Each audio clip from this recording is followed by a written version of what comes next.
Excuse me, Mr. Pizza Man. You need a fried Coke? Oh, boy, do I. Can you make pizza? Probably. Oh, that's amazing. Congratulations. You're hired. Cool. Well, it's no Krabby Patty, but perhaps I'll find contentment. Hey, buddy, how's the pizza coming? Almost done, but I did change the recipe a bit. Yeah, well, no problem. A few extra toppings never hurt anyone. Huh? What have you done? You turned an innocent pizza into a pizza patty.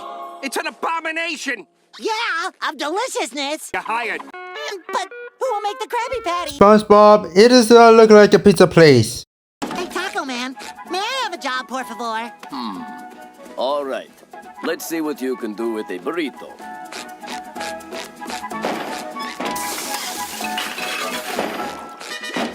How about that? Interesting. It's some sort of burrito patty. Who'd like to taste it? I'll give it a go. You're fine. But I've given you the best years of my life, Mr. Krabs.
I was going through the phase where I really wasn't getting along with my family. I preferred spending time with my friends and always getting up to trouble. The holidays were definitely a tense time with all that going on. I couldn't stand seeing my parents, so of course I did everything I could to get out of going with them on some dragged out holiday vacation. Where are you going? You should be getting ready for the trip. I don't want to go on this stupid trip. I'll be back later. No, you won't! You're gonna stay and you're gonna pack up! I'll do it later. My friends are waiting on me. Well, if you're gonna choose those dirty lowlives over family, then we'll just leave without you. Then leave! I should have left you in the dumpster and not in your mother. Instead of getting ready for the big trip, I wanted to go to my friend's spot in the woods, where there was a cool old treehouse we'd all hang out at. After I got into it with my dad, I decided I wanted to stay out all night, which my friends were happy to hear after thinking I was going to be gone for the holidays. Well, fast forward another few hours and I was going belligerent by drinking from our so-called soda bottles in the safety of the treehouse. I don't recall much at all about what occurred during that night, except chatting with this attractive girl named Stephanie. But other than being able to barely comprehend my surroundings, I did, however, remember passing out and waking up right next to her and a couple other people on the floor of the treehouse. As soon as I opened my eyes, I could tell that I'd slept way later than I had anticipated. All of a sudden, I came to my senses and rushed home, hoping that I hadn't actually been left there home alone. Unfortunately, I knew by the lack of cars in the driveway that they really had left without me.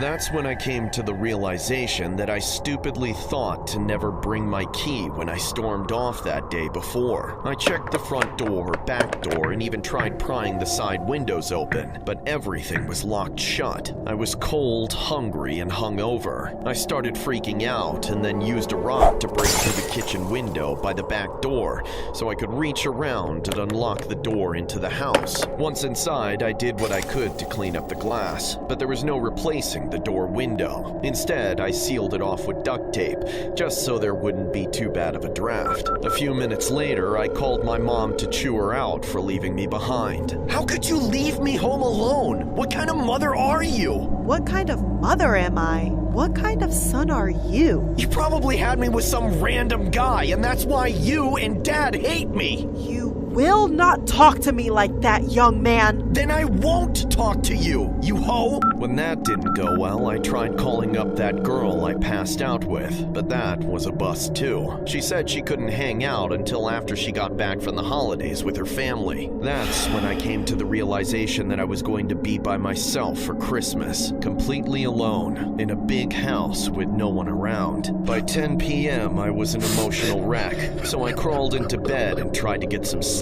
It was barely 10 minutes later when I started hearing loud noises coming from the kitchen downstairs. I snuck out of bed and peeked down the stairs, and there I saw two men standing menacingly in my kitchen. And that's when I made the dumbest mistake of my life.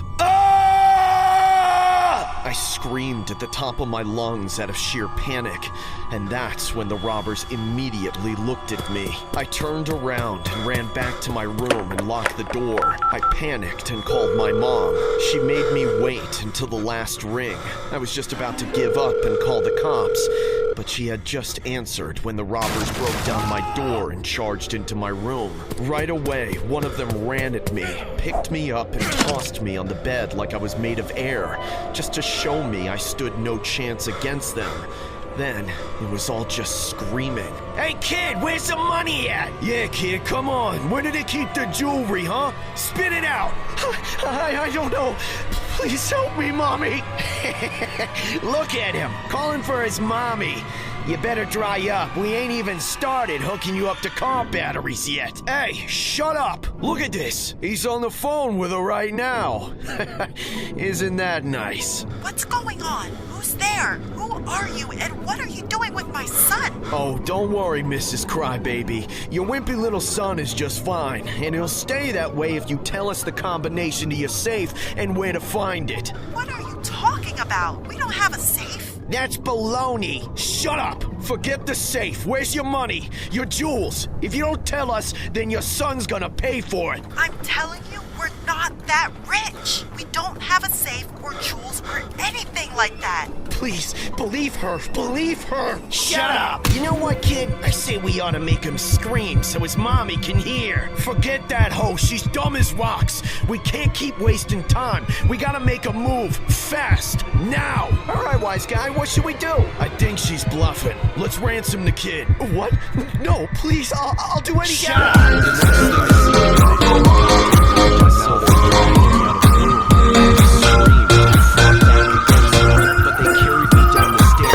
one of them holding me by the legs, and the other by the arms, and there was no way I could get out of their grip. And then, to my rears, with one of them holding me by the legs, and the other by the arms, and there was no way I could get out of their grip. And then, to my rears, with one of them holding me by the legs, and the other by the arms, and there was no way I could get out of their grip. And then, to my rears, with one of them holding me by the legs, and the other by the arms, and there was no way I could get out of their grip. And then, to my rears, with